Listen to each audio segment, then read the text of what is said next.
Paul, it's 2022. I know last year we had a big supernova event, but the market's definitely changed. And so this year we've got bubble trouble. Absolutely, Patrick. We are now in an era of Fed tightening, which is going to have dramatic impact on asset prices and, quite frankly, the value of your pest control business. Over the last couple of years, we've done Aftermath, Unhinged, Supernova was by far my favorite event. And if you haven't watched that yet, you should go to our Boardroom Buzz YouTube channel, which is really just youtube.com/The Boardroom Buzz. Type in Supernova, you'll find it. It's a great way to get some historical context in preparation for Bubble Trouble, which we're going to be filming and releasing live in May. It's going to be a live event. We're not going to record it. If you sign up on the box below, put your name and email in there. We'll get out an invite. You'll get reminders. You'll know exactly when it's going to be. You'll have an opportunity to ask us questions. But I think it'll be the most important event that we've ever put on. And I really don't think there's any way that you can miss this if you're thinking about selling your business in the next 6 to 12 months. Let's do it.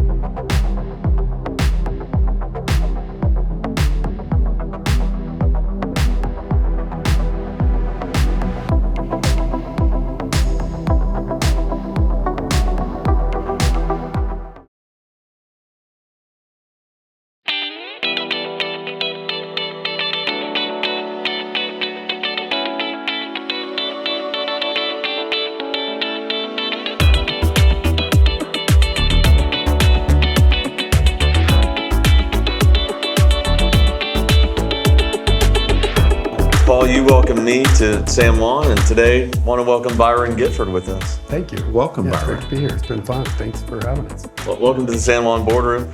You just sold a couple branches of Evergreen just a couple months ago? Yeah, so December 8th we closed. It was our Denver and Colorado Springs. But you're what I've heard you referred to as the granddaddy of door-to-door. The great grandfather. Great granddaddy. My granddaddy was before, now it's great. Yeah, no, we're past that. Yeah. But you were mentioning some names and like take us back. It was like Lenny and McKay and I mean the Borgs. Jared Borg was here. Like Eclipse back in the day. I didn't realize all the names that were around. Yeah, and so I say great grandfather because even prior to Eclipse was SalesNet. I got back from my LDS mission, as you guys are probably familiar with. Where did you go, by the way? I went to Ventura, California. So Oh, most of my mission was tough in out there. Bakersfield. It's real rough. Yeah. Well, I was up north. I was in Bakersfield, so it's like 115 degrees. There's oil rigs everywhere. The air pollution's terrible, but I loved it. It was a great area. I offered to join the church if they would send me to Bangkok. They did not. So that's the reason why you won't see me at the local ward. Yeah, I'm going to do my mission there. That's funny. So anyway, yeah, so after my mission, I had one of my roommates. I went to BYU, Idaho. It was called Rick back then. Who was like, yeah, I made $8,000 last summer. Another guy earned 10, 12. And I'm like, well, what did you guys do? We knocked doors. We sold pest control. I'm like, I can knock doors. I've been on a mission. So I went to a meeting. There was pizza there. And they had one of those slide where you clicked it. Yep. It wasn't even a PowerPoint or a projector at that point. It was just they're shooting on the screen. You know what I'm talking about? And you click it and it goes to the next slide. I mean, it's just, that's old school. So I went to that meeting. I'm like, dude, I will kill this. Like, I was born for this. I remember going to my buddy next to me that I brought to the meeting. I'm like, I am going to make a career out of this. And I knew it just right then. I'm like, I will kill this. And I went out and killed it. I did about 400 that first summer, and then I kept doing it after that. So help us understand a little bit. There's a lot of history here when you think about, you look around the market now, there's door-to-door companies everywhere. But if you go all the way back to the era of SalesNet, right? And SalesNet was a vendor partner of Terminix way back in the day, and this was in the 90s, right? Does that sound right? Oh, yeah. I'm not sure exactly when SalesNet started. My first summer was 1996 with SalesNet, doing Terminix, yeah. Okay. So Terminix back in the 90s would contract out to SalesNet. SalesNet would hire guys like you. You'd go knock on doors, put on accounts. And then from SalesNet, and I think Lenny and McKay, was Lenny part of SalesNet? I remember those guys. Mm-mm. Who was? There were... Well, so Kevin Olson. So when my first year there, he was the top rep that year. He did, 5-something or whatever that first summer. But he had accolades. And then, so was it Hunt? I'm trying to remember his brother-in-law. They started Preventive. Yep. But he was there. I believe he was there that year as well. Okay.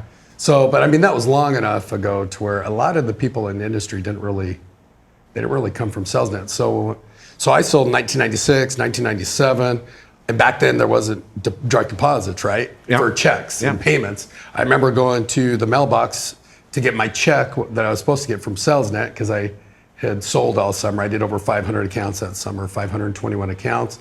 I'm like ready for my $60,000 back end, get the envelope. I'm like, sweet, rip it open. There's a $2,000 check.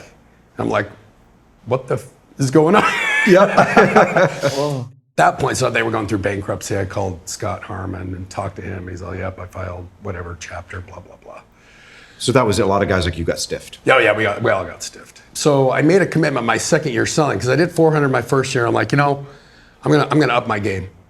I'm gonna work even harder. I'm gonna train even harder, and I'm gonna run to every door. I will not walk doors. So I did. I ran door to door every summer, all summer, and I would lose a ton of weight. Yep. But I was fully engaged, and I'm just like, I'm in this. So to get that kind of a check was just demoralizing. But after I licked my wounds after about a month, I decided I knew about Eclipse and looked in the phone book, right? Back then, that's what it was. Called from my landline phone, talked to Brent Bingham. He actually picked up when I called the office and said, hey, I want to come in and talk to you. Okay. So let's talk a little bit about Eclipse. What was Eclipse? Same thing as SalesNet, just obviously much, much better. We had a contract at Eclipse where I eventually became an owner, but we had a contract with Orkin, so we would market Orkin Pest Control. We'd do it nationwide. We'd do 30 to 40 plus thousand accounts every summer. And a lot of the individuals in the industry came from Eclipse. That tells you how good Eclipse was. That was really the foundation of this sharp generation you're seeing. Yeah. So when you think about like Eclipse, so putting on 30 to 40,000 accounts per annum with Orkin, what sort of geographies? All over the country? All over the country. Yeah, we'd be East Coast, West Coast. Back then, you didn't really want to go to the non-traditional markets. So like at Denver or Seattle, Washington, and we said, well, you know what? We're going to do them. We'll figure out how to make it happen. Because door-to-door didn't go there. It would be in California was the main one back in the day, right? And then started trickling in other areas as things got more competitive. Florida, of course. But we dabbled in Denver. And that very first summer we went in there was still snow on the ground. Yeah. We're like, we're going to adapt or we're going to sell. And we did. And it went really well. And so, but we had a really good infrastructure. We had a system, and I was just part of it. A lot of it I walked into and some of it I helped with. Either way, we just had a really good system as far as training and managing and promoting and no matter what, not let things slow us down. And so that's why you're seeing you see them all over the place. You and I have been rattling off names, but they're out in the industry. And they kind of really came from Eclipse. Yeah, absolutely. What was the door-to-door industry like back in the early 2000s? All you granddaddies are all working for Eclipse. Was there much competition on the doors? No, not as much. Do you even remember when you were at Eclipse if there were any other standalone door-to-door companies out there doing that? Oh, no, there were. Okay. Yeah, so I went over, after SalesNet, then I went over to Eclipse. Now at SalesNet, just a little history there, the summer after I sold, I went out and said, hey, I'm going to recruit a ton of guys. And they gave me a little $2 override for every sale from every guy I brought in. And I thought that was awesome. So I went door to door at apartments and said, okay, I'm going to recruit people. And I would take pay stubs with me because that's how it was. And I had a 3-ring binder and I paper hole punched them, put it in there. And I just had a thick thing of all. So I'd go and recruit people and, hey, this is what I made. Let's come to a meeting, have some pizza. But anyway, I recruited 65 guys that year. So when I picked up the phone and I talked to Brent, I said, hey, I recruited last year 65. I'd like to help you with recruiting. And you could tell he was kind of floored. He verified who I was and they put me in charge of recruiting. So I understood the recruiting world very well. And as far as who were players at the time. And really there were only about 3-4 players. Preventive came onto the scene there in the late 1990s. That was some, I guess you'd say not a large company like an Orkin or a Terminex, who was actually internal, holding on to their accounts and getting after it. So they started to bloom up. That's the first one I can think of. But then they started to creep up, quite a bit until we are where we're at today. But there was not competition like there is now. So how long did you stick around at Eclipse? So let's see, 1998 was my first summer. Went out, sold, recruited, then sold, and then came on as an owner with Eclipse right after I graduated from BYU, so in 2000. Okay. And then we were done in 2008. I was an owner there. So I was there a total of roughly, 11 years. I think nowadays a lot of people don't think about Orkin having ever really gone out and done extensive door-to-door sales. Right now, in recent years, they might put on $1 million here or $1 million there recurring revenue, but back in the early 2000s, it was a significant revenue source for these guys. You're talking Orkin, is that? Orkin, that's right. Orkin's unique, right? And I don't, maybe they're listening to this, maybe not, but my vibe back then, whether it was true or not, just my perception, having been in meetings with them and talking to them somewhat, they were interested in the growth as long as it met the parameters of what they could afford in their minds, right? So they're saying, hey, if we're going to pay 48% for our internal sales, that's what we're going to pay you guys, and we won't pay a dime more. Okay. And so it got to the point, because of competition, all these companies starting up, to where we're just like, it wasn't going to work with Orkin anymore. And that's why we started Pointe Pest Control in 2005. 2005 was it? Yeah, it was our first summer. 2005. It's because we had to out of necessity. We knew if we didn't do that, we was not going to live with Orkin. We were not making money. It was more of a holding pot. I guess what I understand, talking to guys like you over the years, is that, as Eclipse matured, you had rising costs, like higher sales commissions. And then on the flip side, Orkin began to really tighten down the screws as to what they were going to pay third-party vendors to bring on door-to-door sales. So at some point, it just didn't make financial sense really for either partner to continue. Is that somewhat? Well, yeah, correct. Now they were good. They did what they called a retention bonus, where a year later we would get paid some money based on the retention of the accounts, and we sold good accounts, so we always qualified for that. But that's really all we ended up making. Really, we got to the point where we loved this relationship with Orkin. It was a great avenue for us. We don't really know how to service homes. As far as with pest control, it can't be that complicated. Yep. And so that's where we opened up, a few of the Pointe branches. And then we opened it up for a ownership scenario for our guys at that point to go and start. Were you guys wearing, when you were out doing door-to-door for Orkin, were you wearing Orkin shirts? Yeah. So you just look like an Orkin guy. Yeah, just like when we've done Terminax. Little goofy ties, white shirts. With the name badge. It feels the same. It's we used to we put an ad in the BYU paper one time that says, come serve another mission, right? And we got some blowback. It was wild. I had so many college, that's so mean and rude to missionaries. I'm like, it's a joke, dude. Chill out. But anyway, but it's the same. But yeah, the uniforms we wore, it would have been, Orkin. It's the same thing now. So when we send our guys out now, they're wearing Evergreen, even though we recruit through Ninefold. But. So from Eclipse, so in the mid-2000s, things start to wind down. Now you've got somewhat of the fraternity of the OGs of door-to-door in pest control. And then you and some of your partners go off and found Pointe. Is that right? How did that work? The whole concept of Pointe, why the name, talk to me about how it. did it kind of give birth? So Jason Cragen was an owner at Eclipse and a really good friend of mine. So he and I were realizing this isn't going to work. We're not going to make money doing this marketing, as fun as it is. And it was fun because you can go to everywhere in the country, hit these little random spots in the country. And we made some money, but we're like, we have to figure out pest control. We have to start our own.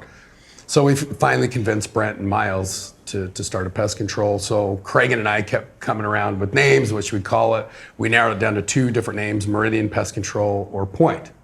And little did we know, people on the doors, when you'd talk to them, they'd be like, Pointy? Because it has the E at the end, but it's Pointe is how it's pronounced. So we decided to go with Pointe, and then we said, hey, okay, this is a name, great, let's do a logo. And Jason was a tech guru, and he said, hey, I'm going to bid this. And so he sent it out to some bidding website, and a whole bunch of companies or designers say, hey, I'm going to take a crack at it. And you say, I will pay, I think we paid $350 is what it was. Here's the amount, the reward to whoever wins. And I was shocked at how much work guys put into it for $350. But anyway, that's how we got the Pointe logo and design, and everything that you see today was from probably some dude in Ukraine or whatever. Who knows? So when Pointe gets put together, how many offices were there? Where were you located? What was going on? So we were in Provo. Our main office is right in Provo. It was right next to BYU, just up the road. And then we started Chicago that year, and then the following summer. And I'm trying to remember my dates. I'm a little bit vague on it. But then we started up in the Tri-Cities area with Borg, and then with Kyle and Jared Borg, they did Chicago, as you know. And then in 2008, we opened up a Vegas, and then in Philadelphia, we opened up one as well up in that area. So we did all of our financing with Pointe. Zions Bank would finance us. They were doing 45 cents on the dollar. And we're like, okay, sweet. So every account we bring on, all this revenue, we can leverage it with financing and continue to grow. And then in 2008, as you know, as the recession hit, it was they said, we need all that back. All your loans are due. So we had to hurry and sell to Terminex. And we had Kyle and Jacob and some of these, and Jared, we had them all set up to where we would get so much up the top to kind of manage operations for their branches and that sort of thing. But with us selling all of our corporate branch point locations, and then we were done with Orkin, there was no money at that point. We kind of went our ways and Pointe kept going. So that's kind of how Pointe started, and you see the success of the Pointe guys. I mean, their foundation was with Eclipse. That's just obviously very sharp individuals who came from a very well-built platform there at Eclipse. Yeah. So it's kind of a testament to how well things ran there. Yeah. Yeah, that's crazy. Like to connect the dots, SalesNet, Eclipse, Pointe, and then it sounds like the fall of Pointe or just breaking it off was the recession and calling the note. What did you do after that? Yeah, so at that point, I was like, well, I don't know, with this whole recession, do I want to start a branch right now? Do I want to do pest control? I know we had networks of guys. I had quite a few individuals that we had been marketing Orkin, plus we had our own Pointe branches at that point that now had sold. So we had these reps. I'm like, well, let's see what's going on there. So I jumped into the telecommunications world as far as the sell side. That's where you go and you knock on doors for bundling of phone, TV, and internet.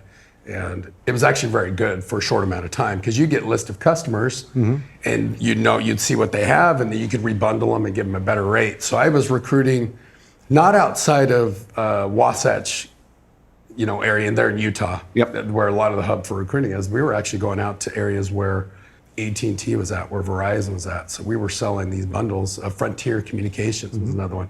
We'd just recruit there locally. I'd fly out, train a group of guys. We'd go door to door, and then I'm just kind of manage them. Once that area dried up, I was done. But it's a very fickle industry. And so I did that for about a year and a half. And then at that point, said, hey, what am I going to do? Do I still want to jump back into pest control? And I'm not sure if you're familiar with the AMP alarms. I decided to go there for a year and help them with recruiting. That's kind of my forte, or it was back in the day, and I helped them with recruiting for about a year. And then 2 old Eclipse individuals that I had actually hired and worked with. I was one of the owners, and they were managers, and one was a rep, Dan Stevens and Adam Allred. They had been doing, on the side, after we disbanded in 2008, they had been doing garbage.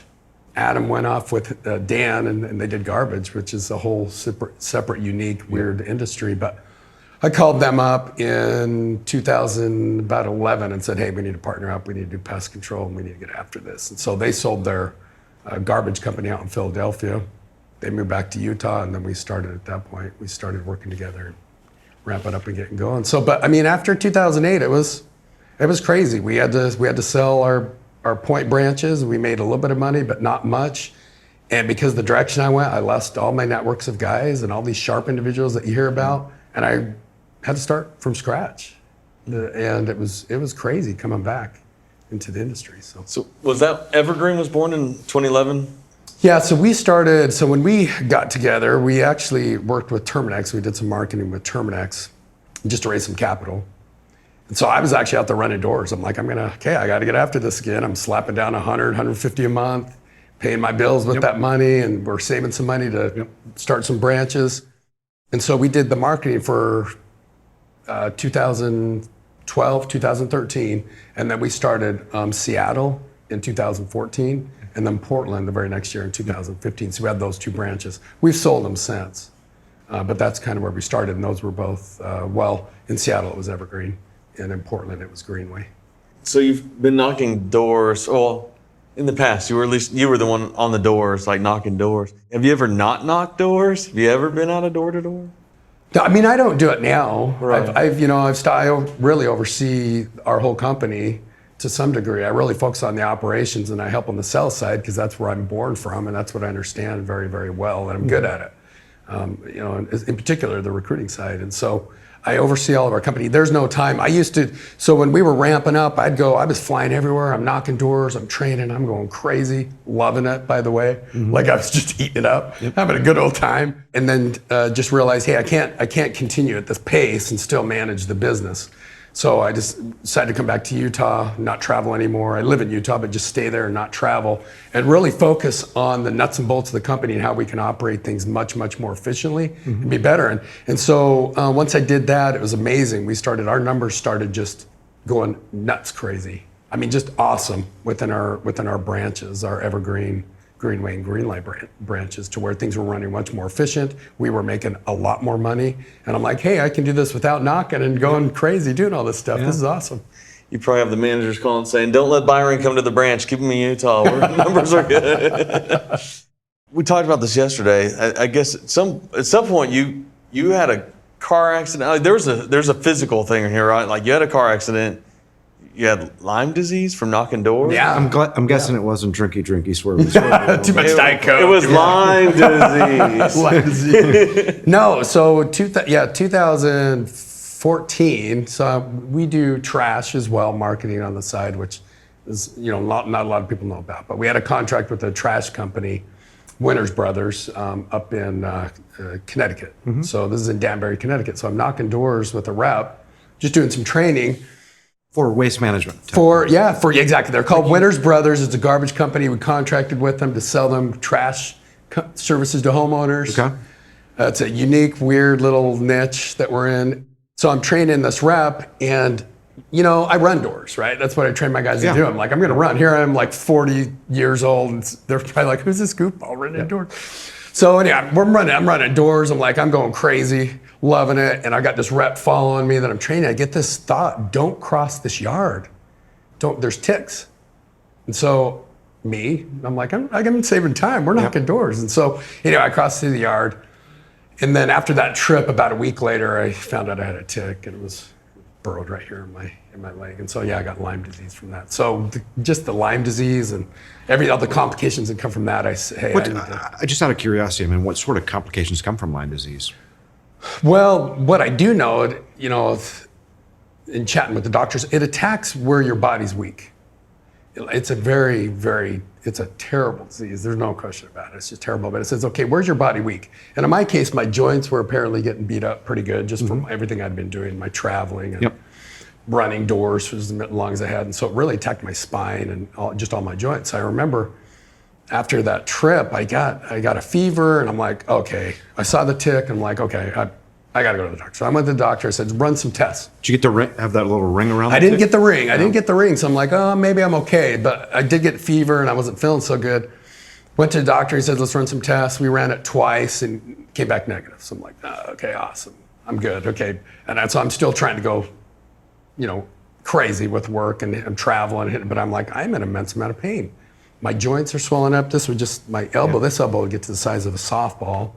And my low back would just be all thick, I'm just massive pain. Yep. And I wouldn't feel good. And I'm like, what is going on? And I'd go to doctors, and they're like, no, there's nothing wrong with you. It's in your head. And I'm like, dude, I'm in pain. Like, this is crazy. So finally I said, okay, I'm going to go to more of a natural doctor. You guys clearly don't know what's going on. So when I talked to him, and he goes, yeah, there's, I think, roughly about 43 strands of Lyme, of which typically doctors, they'll only run a test that tests if you have 2 of the strands. Yep. So I'd had Lyme that whole time. He ran it, came back positive, so I'd had Lyme that whole time. And so I just had treatments for Lyme, but it slowed me down because I can't really travel as much. I want to be around for treatment and that sort of thing. I'd read once that Lyme disease is one of the most misdiagnosed pathogens for humans, right? You constantly hear stories where I was a wreck for a year, couldn't figure out, I went to every different doctor, and then all of a sudden, finally, I figured out it was Lyme. Like, I don't want to go too deep into Lyme, but I think it's germane to this industry. This is what we do. We protect people from this sort of stuff. Yeah. You have Lyme disease. What sort of, I know you're stuck with it, right? For good, but there are ways to treat it. So in the States, I think, as far as how we can treat with Western medicine, in my opinion, it's a little bit limited. Yeah. As I was going around, I probably went to 200 different providers trying to figure out what the crap to do. And finally, just did my search and nothing working. I kept hearing about this place in Tijuana. And I'm like, okay, whatever. But after you hear about it enough times, okay, I'm going to go. Because people would say, no, this place works. I heard about a place in Tijuana once, but it wasn't for Lyme disease. There's a lot of places in Tijuana. I did go there. But anyway, so you go down to Tijuana. So I go down, about every 3 months. They do treatment. They're just pumping your body full of nutrients, getting you to naturally, fight off this disease. And then they'll use stem cell. They'll just really pepper up my back, any areas, my joints that got beat up, and it's been working. So what they'll do, they do a lot of different things, but one thing that's been pretty cool. First time I went there, they do blood work before you go, but then you go and meet with the doctor there, and he'll prick your finger and say, okay, let's look under a microscope what's going on with your blood, because from that I can see a lot. Yep. Pricks it, puts it on the plate, puts it on a microscope. He's looking at it, and I see it because it's showing up on a big screen TV as well. He says, okay, everything looks good. Your cells look awesome. Now I'm going to go to where it would show if you have Lyme. He clicks over that light, and they were everywhere. These nasty little things are floating all over. This is just a little prick. I'm like, a bunch of little Francos in your blood. 100%. Yeah.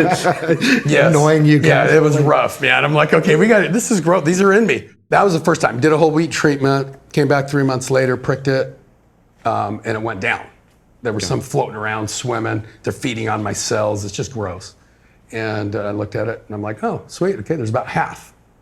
Went this last time. So it was my third time. I go again next week, but this is about 3 months ago. Went and pricked, did it, and they didn't find any. He's like, this doesn't mean you don't have any. It means your body's learning how to really fight it and keep it at bay. Okay. So it's one of those deals where, if you find the right group of people, it can be treated. And I feel good right now. I need to get my joints healed back from the damage that occurred. But other than that, I'm rocking and rolling and feeling extremely good. But, you learn from these things, right? Yeah. So don't go to Connecticut. No, damn it. Well, come to find out, I jumped out online after that trip, and I Googled it. Lyme disease, Danbury, Connecticut, or Lyme disease in the U.S. And it's the Northeast. Boom. Yeah. It's dotted right there. Danbury, Connecticut. Maine, Massachusetts, that whole area. It's the worst. So. Speaking of hitching a ride, are you going to hitch a ride to Tijuana next week? You can go to your mission. It's not too late. I've got Tijuana mission. But you have these things you look at and say, well, that sucks. It's hell. Yeah. Right? But you learn from it. Yeah. And you grow and you overcome and you keep going. So it's just one of those deals where you can't give up. You just got to keep fighting. So, but in the midst of it, I learned, hey, okay, not only can I overcome this crap mentally, physically, overcome this horrific thing that's occurred, but now you just have an immense amount of empathy for other people. You learn how to focus, and in my case, use my brain to get things done, because now the legs and the body I couldn't go do what I used to do. Pulled you off the doors, right? Correct, and I was forced to, okay, now instead of leading out in the field, which is awesome, now I can come back and I can lead and I can see what's going on and we can run things. And as a result of that, in a lot of ways, it's been a blessing, not just as far as, hey, can you overcome challenges, but it's been a blessing. And how can you run your business without you doing that? And it's ran 1,000 times better. And I think we've just really, in my opinion, we just do things that a lot of companies don't do that really have benefited us and allowed us to be a very profitable company that's growing and being very, very successful. So amongst challenges, I think it's just important to see, hey, what's the good of this? Yeah. How can you become better and learn to overcome it? So instead of just being upset and frustrated and being in the gutter with it all, you just learn how to rise and overcome and stay positive. And it's not easy, but it can happen. Byron, one thing that you said, you talked about the fact that you were in other sort of home services businesses on the doors, but you came back to Pest. What is it about, whether it's telecom, solar, anything else you can sell on the doors versus Pest? Why have you landed here seemingly for good? I always describe pest control as the turtle. The what? The turtle. Okay. It wins the race, but it is slow and it's not pretty. Mm-hmm. And that's pest control. Because, if I go back, because I started, 26, 27 years ago, right? If you go back that far, we're still spraying using B&Gs. We still have trucks. Everything's the same. The model's the same. So it doesn't matter what happens as far as technology and advances and all this other cool stuff. Mm-hmm. Pest control is stable. It's that turtle. It will keep going. Mm-hmm. And I would argue, at least in my world, with Summer Sales world, pest control has produced more millionaires than anybody else in our world of summer sales. I confidently could say that, I think, anyways. I would probably tend to agree with you on that. Let me ask you this. You've been in this space a long time. Although you guys do door-to-door now, you've got a sizable business in the Southwest. You've disposed of a few offices. When you think about door-to-door, if you go out and ask a random industry participant, they often won't have a good opinion on door to door. Correct. Right? Correct. And I always looked at it where you've got a spectrum. You've got guys who are super clean, doing it right. And then you got, on the other end of the spectrum, total morons that are just throwing stuff on the door, harassing people at their dinner table, bad-mouthing competitors. Where do you see the future of door-to-door as one of the ingredients in the growth of the pest control industry? How do you think about that? No, that's a good question. You and I spoke about it a little bit last night. I think, you look at what we can do as far as bringing on volume in such a short amount of time. Yep. It is a great platform to build a branch, because if you can go and slap down, put on a solid 2,000-3,000 accounts in a summer, you do that summer after summer. Now we can cross market. Now we can do online marketing. Now we can do more traditional. We can build off what we put in place that otherwise wouldn't have happened. Oh, and by the way, a lot of it's done with density, because when you sell this home, you're going to sell the neighbor. I mean, that's the pitch, right? Hey, we're trying to get this neighborhood going. So you have a lot more density right off the gates. It's a lot more expensive, right? Mm-hmm. And I would say for those who are more skeptical of the door-to-door, I get it. Especially with what you see, because a lot of times you'll have reps that have gone out and sold, and they're like, man, I'm all that in a bag of chips. I'm going to start a pest control. Yep. They don't know what the crap they're doing. Yep. They just know how to sell. They don't have the maturity or the knowledge to be able to really understand how to make it work as a business and in the longevity. They just think, hey, I want to do this for 3-4 years and sell off, right? Yep. That's what they think, run into the sunset. You have to go into this game of door-to-door doing it the right way. And if it's done the right way, you can sell the right business. We set up on our end, we do a lot of checks and balances to ensure that the quality of accounts are what we want to be paid for. Because we pay for these too. We pay the reps. We want to make sure we're going to get the longevity out of these accounts. When I think about door-to-door myself, it wasn't until about 10 years ago that I even got involved with door-to-door businesses, because quite frankly, they were very difficult to sell. You really only had one buyer back in the day, which was Terminix, right? Yeah. No one else wanted to touch them. Now that market's changed. But also, when I think about like the cost structure of door-to-door, I think about, on the one hand, 15 years ago, the reps weren't demanding these massive commissions, so you could go out, build a team, and in relative short order, put together a profitable business, right? You could, over a 3-year period, grow up $4 or $5 million branch if you really push it. It's profitable. Like, you don't have to turn around and sell it. And I feel like, I don't know, maybe this is just me, but I love your opinion on this. When I look at, we're in 2021, 2022 now, I see a lot of these young guys spending an exorbitant amount of money, sign-on bonuses, very high commission rates, borrowing money, putting on as many accounts as they can, being extremely leveraged.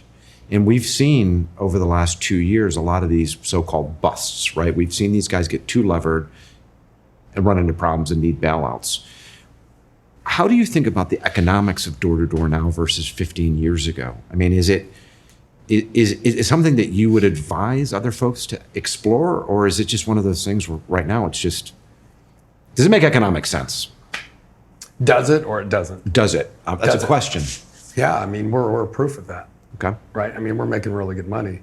But, I mean, if you don't set up the checks and balances and you aren't really watching what's going on. Now, the other thing is, too, you can't say, okay, I'm going to go from 2,000 accounts to 20,000 accounts this summer. I mean, you got to be realistic. You got to grow it as you can afford to grow it. Mm-hmm. And so, if you get a lot of these ambitious companies, they're wanting to grow it, number one, before it can actually finance itself to grow. Mm-hmm. And then number two, before they can set up the systems and procedures to make it run well, assuming they even know how to do that. Right. And I get it. We're a very high A type people. And to go door to door, you have to have an immense amount of confidence in yourself, and you have to be very optimistic. So we're wired that way. All of us are. Yep. But you got to be very wise, and you got to be very strategic with how you do it. Otherwise, you're upside down, like what you're talking about. If I were a guy sitting in front of you saying, Byron, I'd like to start a pest control business from scratch, and I'd like to do door-to-door. And let's say I have the ability to go out and recruit and all those sorts of things. I can take care of the door-to-door side. I mean, what sort of suggestions would you have for me about being measured in the way that I grow that business? What sort of advice would you provide me? Well, first of all, I'd say come work with us. We'll put you through our system. Okay. Where you can learn how to do this. Yeah, but it's true. Yeah. Because I can tell you how to do something, but until you've lived it, it's a different ballgame. right? Until you've experienced how to sell it to your contract, how to get a 97% ACH, how to do a verification, how to do all these things, how to measure your customers a certain way. All these things that we do, I could tell you, I could give you the footprint, but until you actually live it, you won't be successful at it. And I'm not saying there aren't successful companies, there clearly are. But I would say, hey, yeah, come into our system, come into our program. We'll show you. Oh, and we have a great ownership track. But if you're going to do it on your own, I mean, yeah, there are certain things you'll want to look at as far as account quality and that sort of thing. But what I would say, number one, don't get caught up in the glitz and glamour of all this craziness that's going on. Right? Don't buy into the signing bonuses. Don't buy into these expensive things that need to be. Don't play the commission game. There will always be somebody who beats you. You stick to your model and you make it work. And if you work hard and you're fixated on your goal, you'll hit it. But don't get diverted from what your goals are. Make sure you're staying on task. When you think about the 2008 financial crisis, and then now we're in 2022, I mean, you see what's going on. The economy's decelerating into a hiking cycle, which flashes red, recession on the horizon. Byron, when I think about it, I think the fact that if we do get a nasty recession coming up here soon, it's going to spell disaster for a lot of these guys out there. Do you agree with that? Do you see that high leverage out there? No question about it. And that's why I said we're not going to get loans. We're not going to rely on other people's money for what's going on. We can control now what might happen in the future by not being under the control of someone else and mainly using their money. We want to be in 100% control of what's going on. Do I think something is going to happen? Something's got to equal this thing out that's going on.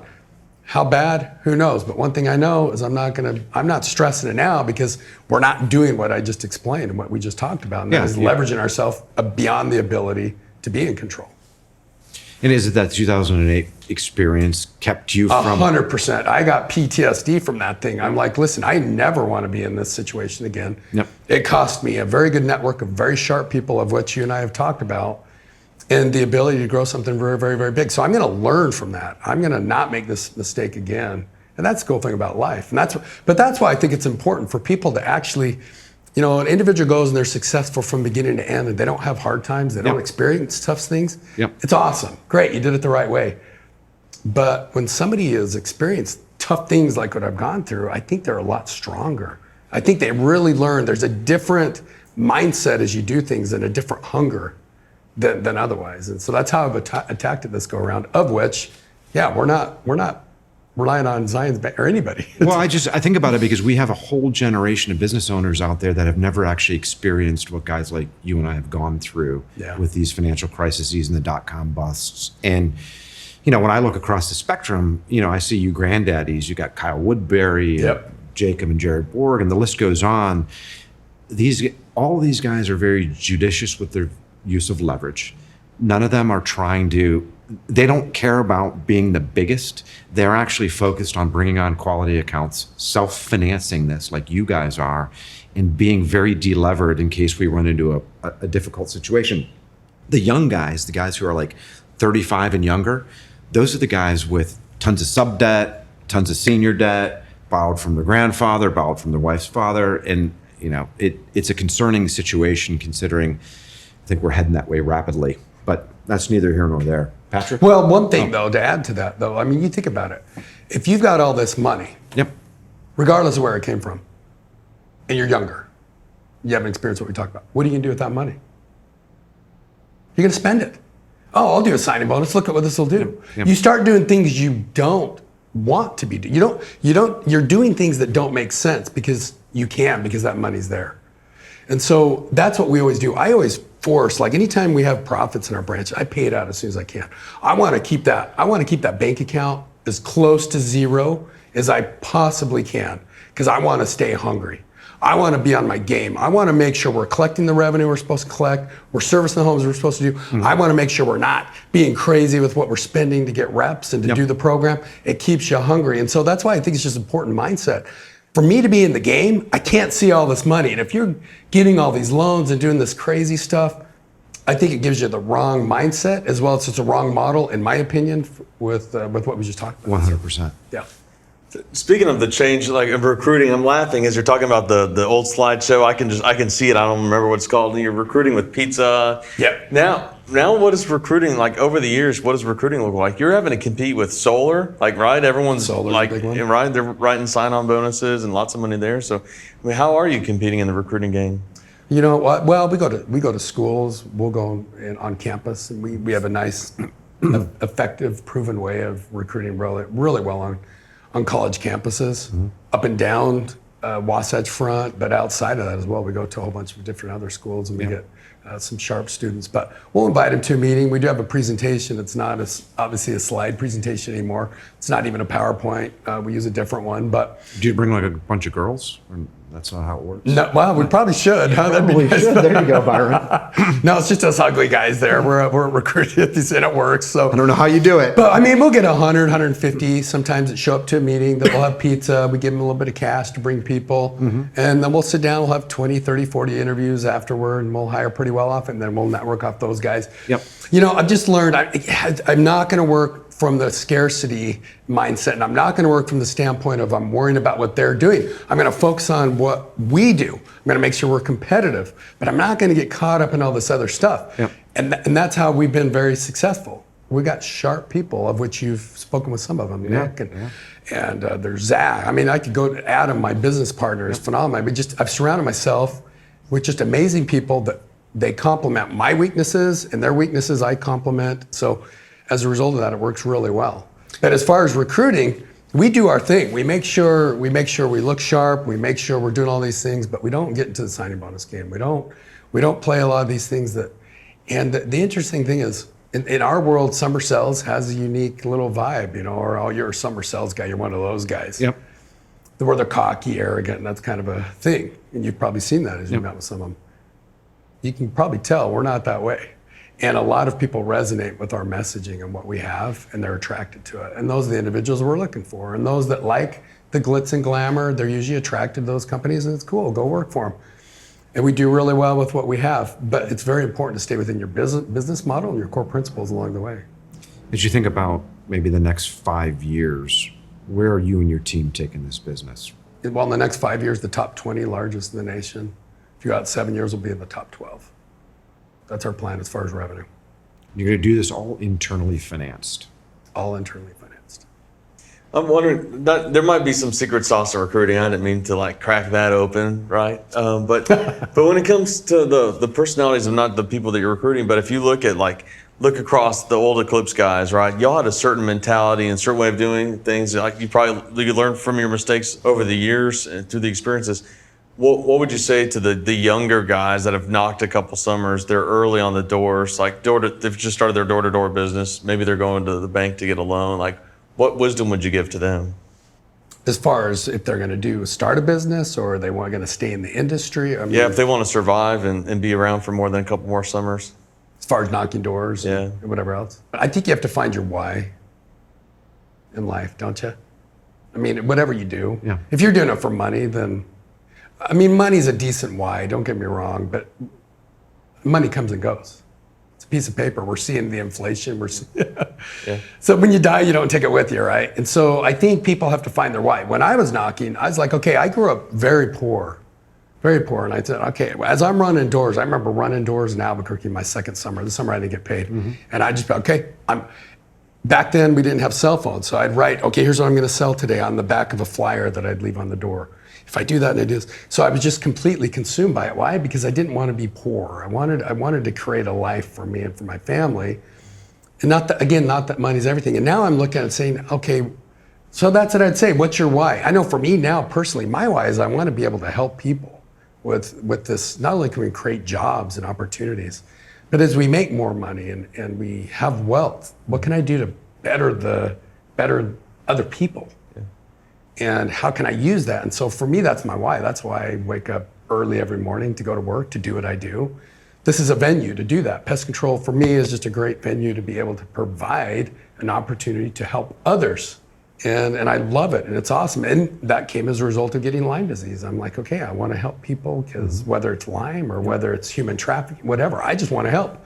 And I'll have the resources, I'll have money, and I'll have networks and people to to be able to do that. But finding your why. Why are you out there knocking doors? What is it you're doing? You want to pay for college? Okay, what are you doing that for? You want to be a doctor? Why? What is your why? What's going to get you up every morning and say, I'm going to go get yelled at and have a dog chase me down the street, and I'm going to stay positive no matter what. Here's my why. Does that answer the question? Oh yeah, 100%. You talked earlier about personalities and like the high drive and the high friendliness, right? Extrovert. Did you find blind side or weaknesses that you're having to compensate for, or like Me personally? yeah, you or just even the person that's kind of wired that way? Like if you look around and other guys that are running door-to-door businesses, like, hey, here's some blind spots to watch out for. Well, I mean, if we're going down, I don't know if this answers your question. So we used to do a personality survey at Eclipse. Was it due to Orkin's heavy reliance on such things? No, we did it on our own. It's called Predictive Index. Okay. So you'd fill out this survey. We'd print it out. So we'd have them fill it, print it off, and then I'd go into an interview. We'd see what their personality. Yeah. So after we have thousands of these, because we were recruiting 400, 500, 600 every summer, right, every year, we put all this information in, and then we ran to see if there was a correlation between performance and personality type, and there wasn't. There was 0%. Because we thought for sure it was called a 36 profile. It was the point schedule they put in place. We thought that was the magic one, right? It looked like this, the score on it. And come to find out, nope, it's what are you made of? What's your why? How bad do you want it? And so we stopped using that, and we said, okay, we're gonna actually go after this a little bit different. We're gonna ask, what's your reason for doing this? Why are you gonna go out and do it? What are you made of? When push comes to shove, are you gonna crumble under pressure, or are you gonna make it happen? And to me, that was very enlightening, because it just said, no matter what, like I'm not an extrovert. I'm actually an introvert. But you wouldn't know it. Because no matter what, I'm gonna do certain things. I'm gonna make myself overcome. I'm gonna make myself in certain situations do what I need to do to hit my ultimate why, my ultimate goal. So I don't know if that answers the question or what you're looking for. Yeah, oh, that's really interesting. I was seeing a personality profile, like here's the door-to-door guy on the scale, but that, wow. Yeah. I guess below all that, you have that motivation.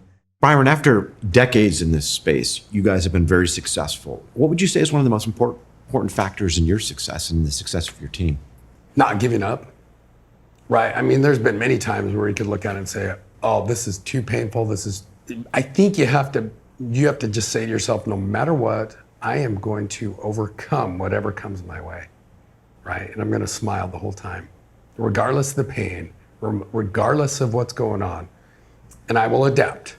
So I'll see what's going on, and I will overcome whatever challenges hit me and make sure that I can come out on top. And this I know, if you do that, it will happen. I've seen it because personally, I've been beat down a few times. So, and I just stayed positive. And there's always a way to overcome. Whatever challenges there are, there's always a way to overcome.